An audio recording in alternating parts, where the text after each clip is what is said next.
Hello, my name is Norman Holcomb, and today my group and I will be discussing our wicked problem that we've been researching this semester, which is the pollution in the Rappahannock River. So since 1986, the overall health of the Rappahannock River has dropped from 50% to back in 2019 it was at 29%, which is a huge decrease in the overall health. And this can obviously become a huge issue in the near future if action isn't taken. And so with the pollution numbers only rising, it has a huge impact on wildlife, which is a huge food source for many people, not just here, but everywhere. The Rappahannock River, it connects with the Chesapeake Bay, and that's a large food source for a lot of people.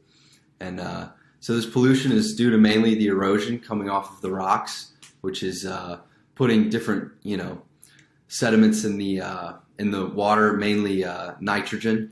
And so throughout this presentation, my group members and I will be explaining how we can approach this problem and maybe bring up different keys and ideas to go about fixing this issue.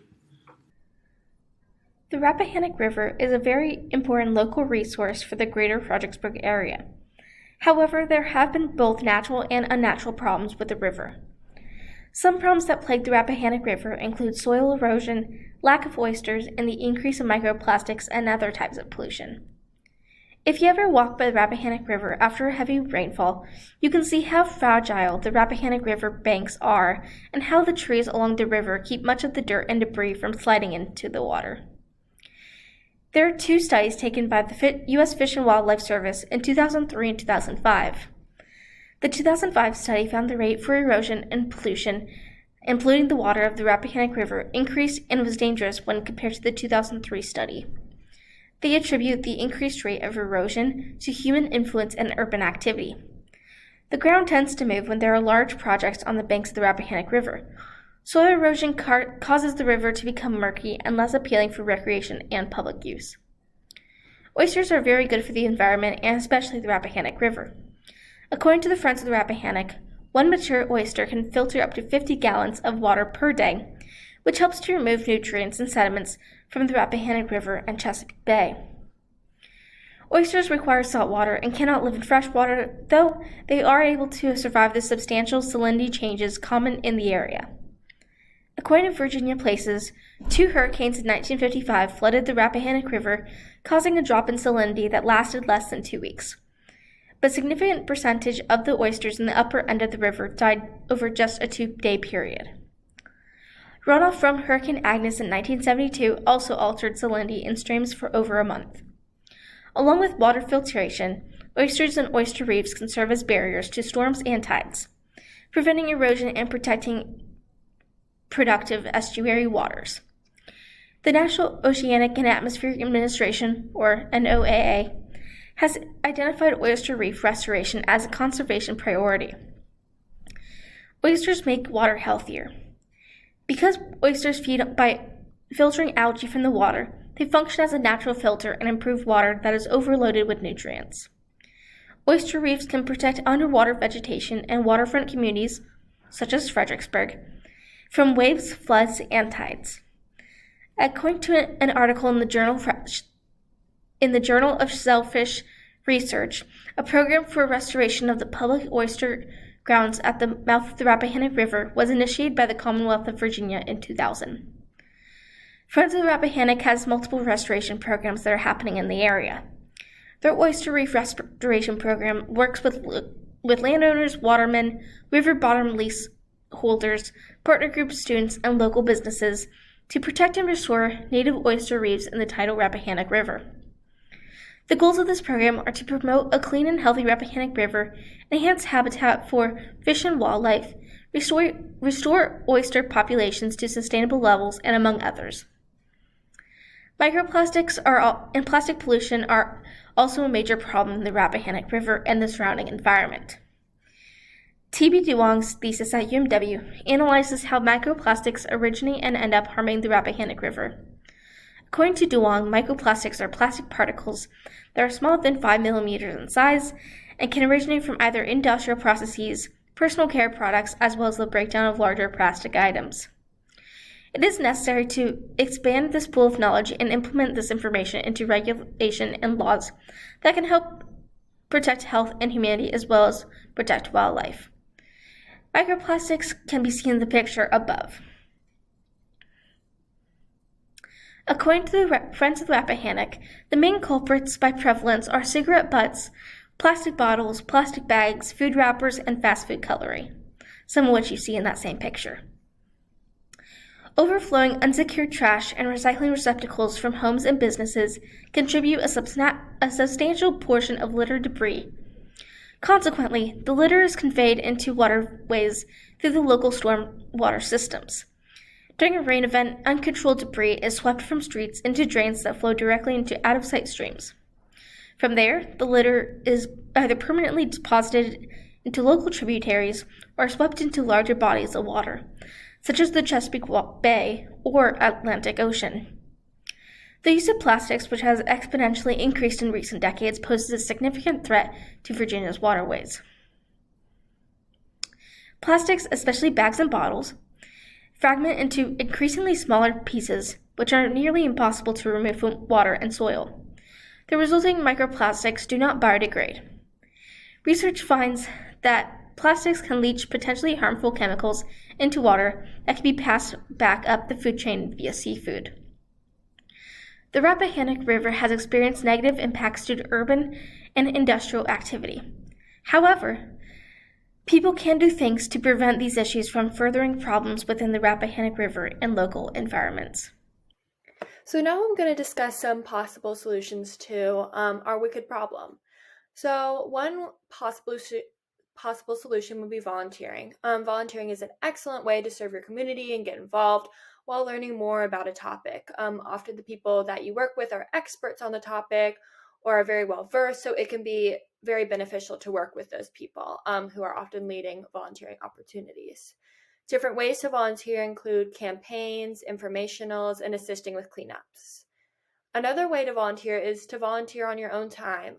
You can do things that benefit the environment, like reducing your plastic consumption by reusing or recycling plastic, and you can also pick up trash on your own time. I know I did this a lot for my CE hours on the Fredericksburg Canal Path, and it's really beneficial to get down to the river firsthand, and they provide grabbers for trash, and it's really good to get down there.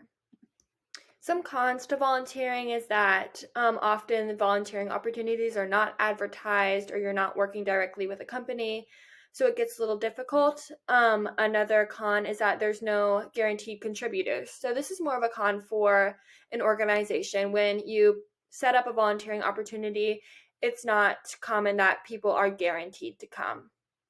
For our project, we personally saw the opportunities to volunteer with the Friends of the Rappahannock organization through the annual Big Fall Cleanup, but unfortunately this was canceled, and that was one of our big events that we had been planning on volunteering through, so it was unfortunate that that was canceled, but FOR is an example of one of the organizations who does have a lot of volunteering opportunities in the community.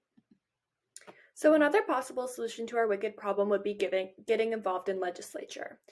Getting involved in your government and its legislature is a great way to address a wicked problem because oftentimes people in the government will have more power in making decisions than yourself. One way to do this is through emailing or calling your representatives about a specific bill that you have in mind that could help solve your wicked problem. Another way to do this is online petitions. I'm sure some of you have seen, especially on social media, the use of online petitions to raise awareness for a certain law or bill and gain support for it. Another way to get involved in legislature is participating in protests for or against a certain law.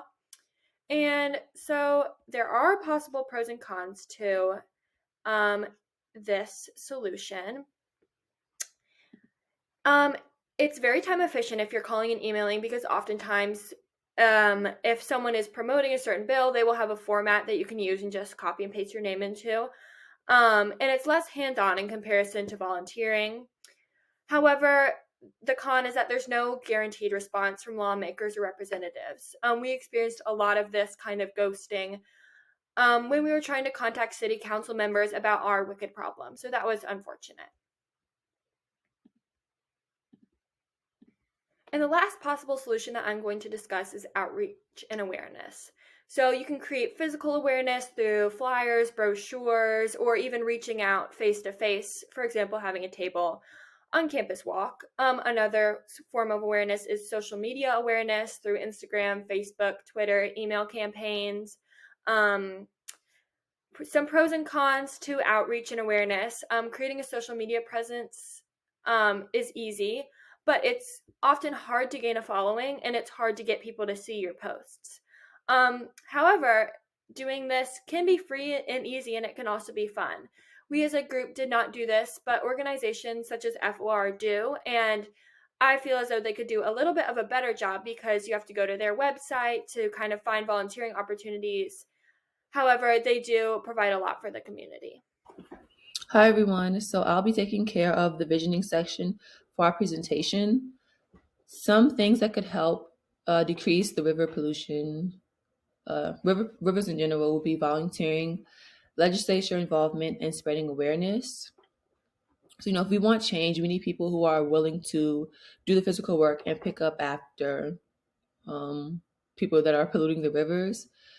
I think it's hard to find people who always want to go out and just do the work rather than just chilling and relaxing and finding people to do it for them. I think it's always easier to find people who aren't as willing to do that. But I feel like that's also a go-to, and it could get worn out or maybe even boring for people that continuously volunteer. For legislature involvement, as caring people, we can only go so far with the volunteering. So we need legislature involvement because they create laws to help decrease pollution. And I think it's always getting people on your side so that you have the best interest for whatever cause you're fighting for, but also you have the best resources available to you. As I said earlier, like 2, 3 times, you can only go so far with just yourself. Or so I think spreading awareness helps open you up to more solutions. One way to get more clean rivers is to, like I said, make them aware of the problem. But I think also just like educating people on what's going on, because sometimes people are oblivious and don't really know. And I think if we don't get more people to become aware of what's going on, then we also limit ourselves from having those new ideas of people that could possibly come in and be like, okay, we haven't looked at it this kind of way. So maybe if we do a different route, or if we go a different route, we can come up with a better solution than like what we've been doing forever. That's my piece, and I'll pass it on to Ian. The call to action. What can you, as the audience, do about this problem as of right now? How exactly can you do your part to this wicked problem known as river pollution that we face right now? There are numerous ways that you can make a big impact on this wicked problem. If you are taking a nice hike on a trail with family or friends, and you see trash lying around, such as plastic water bottles or any sort of trash floating on or near the river, don't be afraid to pick it up and throw it into the recycling bin. Also, Friends of the Rappahannock, which is here in Fredericksburg, also has cleanup volunteer events in which you can volunteer to do river cleanups. They have a cleanup event every weekend when possible. All you have to do is just go onto the site, sign up via a Google survey, and you're all set. And to take off this, river pollution has always been a huge wicked problem for years on end, with our rivers being more polluted than ever before. This not also hurts the environment of the river, but also the species in the river as well. Lots of species that have been in habitats in the river may possibly go extinct if the river pollution continues on with the amount of trash and waste that is being disposed of in the river, as we as humans are to blame.